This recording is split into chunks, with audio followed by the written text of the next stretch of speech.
Saya Luki Selanggang dengan NIM 122140179. Kali ini saya akan mempresentasikan laporan ataupun saya yang berjudul deteksi fraud pada laporan keuangan transaksi Bank BRI Halim menggunakan metode random forest. Yang pertama, latar belakang. Latar belakang dari penelitian saya yaitu laporan keuangan yang akurat sangat penting bagi lembaga keuangan seperti Bank BRI Halim.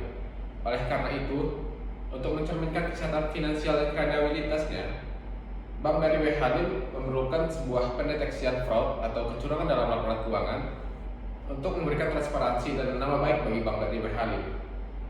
Dengan perkembangan zaman sekarang dan adanya perkembangan teknologi, machine learning menjadi sebuah metode yang bisa membantu para pemilik bisnis untuk memecahkan setiap masalah keuangannya.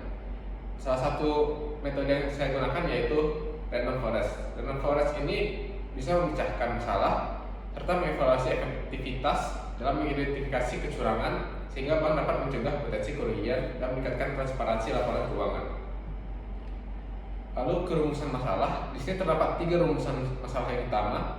Yang pertama itu bagaimana mendeteksi aktivitas fraud pada laporan keuangan. Bank BRI Halim menggunakan algoritma random forest. Yang kedua itu sejauh mana akurasi model random forest dalam mengidentifikasi fraud pada laporan keuangan dibandingkan dengan metode lainnya. Yang ketiga, bagaimana cara memvalidasi dan mengevaluasi hasil deteksi fraud yang dihasilkan oleh model ini. Dari masalah tadi didapatkan 3 tujuan utama pada penelitian ini. Tujuan yang pertama yaitu mengembangkan model deteksi fraud pada laporan keuangan menggunakan metode random forest. Yang kedua itu menganalisis performa model deteksi fraud berdasarkan beberapa metrik value evaluasi seperti akurasi, precision, recall, dan F1 score. Lalu yang ketiga itu membandingkan performa model random forest dengan metode lain yang relevan dalam mendeteksi fraud pada laporan keuangan. Lalu ada juga batasan masalah yang akan membatasi penelitian ini agar bisa berjalan dengan baik. Yang pertama itu pelatihan model akan dilakukan menggunakan dataset Kaggle dan bukan menggunakan dataset asli dari Bank BRI Halim karena untuk menjaga kerahasiaan dari data para pengguna. Yang kedua itu penelitian hanya akan dilakukan pada data transaksi keuangan Bank BRI Halim. Yang ketiga itu fokus penelitian deteksi fraud menggunakan metode random forest tanpa membahas metode lain secara mendalam. Untuk manfaat penelitian ini ada 3 juga, yaitu memberikan solusi berbasis teknologi yang lebih efisien dan akurat untuk deteksi fraud. Yang kedua itu membantu dalam mencegah potensi kerugian akibat kecurangan serta meningkatkan transparansi dan integritas laporan keuangan. Menyediakan referensi tambahan bagi penelitian di bidang deteksi fraud pada laporan keuangan berbasis machine learning, khususnya algoritma random forest. Untuk menjalankan penelitian ini, saya memiliki 5 teori dasar yang harus dilengkapi. Yang pertama itu teori dasar machine learning, yaitu sebuah metode di mana kita memberikan sebuah algoritma kepada mesin agar dia bisa menjalankan operasi sendiri dan bisa belajar sendiri. Lalu random forest yaitu sebuah metode teknik pengambilan keputusan dengan pembuatan pohon keputusan yang beberapa pohon keputusan sehingga algoritma bisa memilih jalan tercepat dan akurasi yang paling tinggi sehingga dapat menghasilkan hasil yang diinginkan. Lalu laporan keuangan yang keempat ada deteksi fraud dan kelima itu SMOTE yaitu metode untuk menyeimbangkan dataset agar kelas minor bisa sesuai dengan kelas mayor. Lalu berikutnya itu metode penelitian. Metode penelitian yang kami gunakan yaitu random forest. Random forest ini adalah suatu metode dalam machine learning yang termasuk dalam cabang kategori ensemble learning atau supervised learning. Nah, metode random forest memiliki beberapa keunggulan yang menjadikannya populer dalam analisis data dan machine learning. Yang pertama itu akurasi yang tinggi. Akurasi yang tinggi bisa didapatkan karena random forest menggunakan beberapa pohon keputusan sehingga dia itu bisa mendapatkan hasil yang lebih baik. Lalu ada mengatasi overfitting karena pohon keputusan yang digunakan itu acak sehingga random forest bisa digunakan pada dataset yang lebih general dan tidak hanya sesuai dengan dataset yang relatif sehingga dia tidak terkena overfitting. Yang ketiga itu adalah fleksibilitas. Random forest juga memiliki beberapa fitur lainnya dan juga bisa digunakan dalam klasifikasi dan regresi sehingga dia ini tidak hanya bisa digunakan dalam pendeteksian fraud, juga bisa digunakan dalam fitur-fitur lainnya.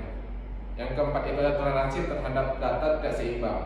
sesuai dengan metode tadi SMOTE bisa membantu kita dalam menyesuaikan data kelas minor agar bisa seimbang dengan data kelas mayor, sehingga dataset bisa dilatih dan bisa digunakan. Yang kelima itu toleransi terhadap outlier. Random forest juga bisa toleransi terhadap data outlier, sehingga data input ekstrim tidak akan mengganggu proses berjalannya algoritma dan juga model. Nah, untuk flow dari penelitian ini, pertama itu penyiapan dataset, lalu ada data preparation. Dataset akan didapatkan dari Bank W. Halim dengan beberapa ketentuan dan izin langsung dari Bank W. Halim. Lalu ada data preparation, di sini akan dilakukan penghapusan data kode unik untuk menjaga kerahasiaan dari pengguna. Lalu ada menggunakan SMOTE untuk menyimbangkan data fraud dan non fraud. Lalu di sini akan dibagi dua, yaitu data training dan data model. Data training itu sebanyak 70% dan data testing itu sebanyak 30%. Lalu kedua data ini akan digabungkan lagi ke dalam classification model. Lalu dilanjutkan ke oversampling SMOTE, lalu ke select best accuracy, lalu berakhir dan akan mengeluarkan hasil klasifikasi fraud tadi. Lanjut ke metode testing. Metode testing yang kami gunakan yaitu robustness testing. Robustness testing adalah proses pengujian untuk mengevaluasi ketahanan model terhadap berbagai kondisi data yang berbeda dari data pelatihan. Lalu data yang kami gunakan untuk testing ini yaitu data dengan noise, di mana data yang diinput tidak tepat dengan sesuai dengan data yang diinginkan. Lalu dengan data missing values, di mana data itu tidak lengkap. Bisa jadi adanya sebuah variabel yang kosong atau parameter yang tidak ada. Lalu ada data outliers, di mana data ini memiliki nilai ekstrim yang sangat jauh dari data yang dilatih, sehingga akan memberikan kebingungan kepada algoritma. Dan ada data skewness. Lalu ada data drift, di mana data ini tidak sesuai dengan parameter yang ditentukan. Lanjut ke dalam metode evaluasi. Metode evaluasi yang kami gunakan terdapat beberapa matriks evaluasi. Yang pertama itu akurasi, yang kedua itu presisi, yang ketiga itu recall, yang keempat itu F1 score, yang kelima itu confusion matrix.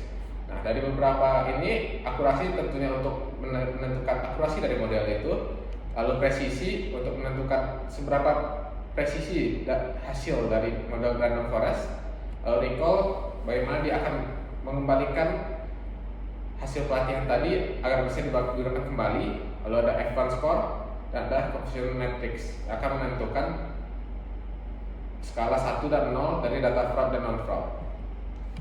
Nah, sekian penelitian dari saya dan presentasi dari saya. Sekian, terima kasih.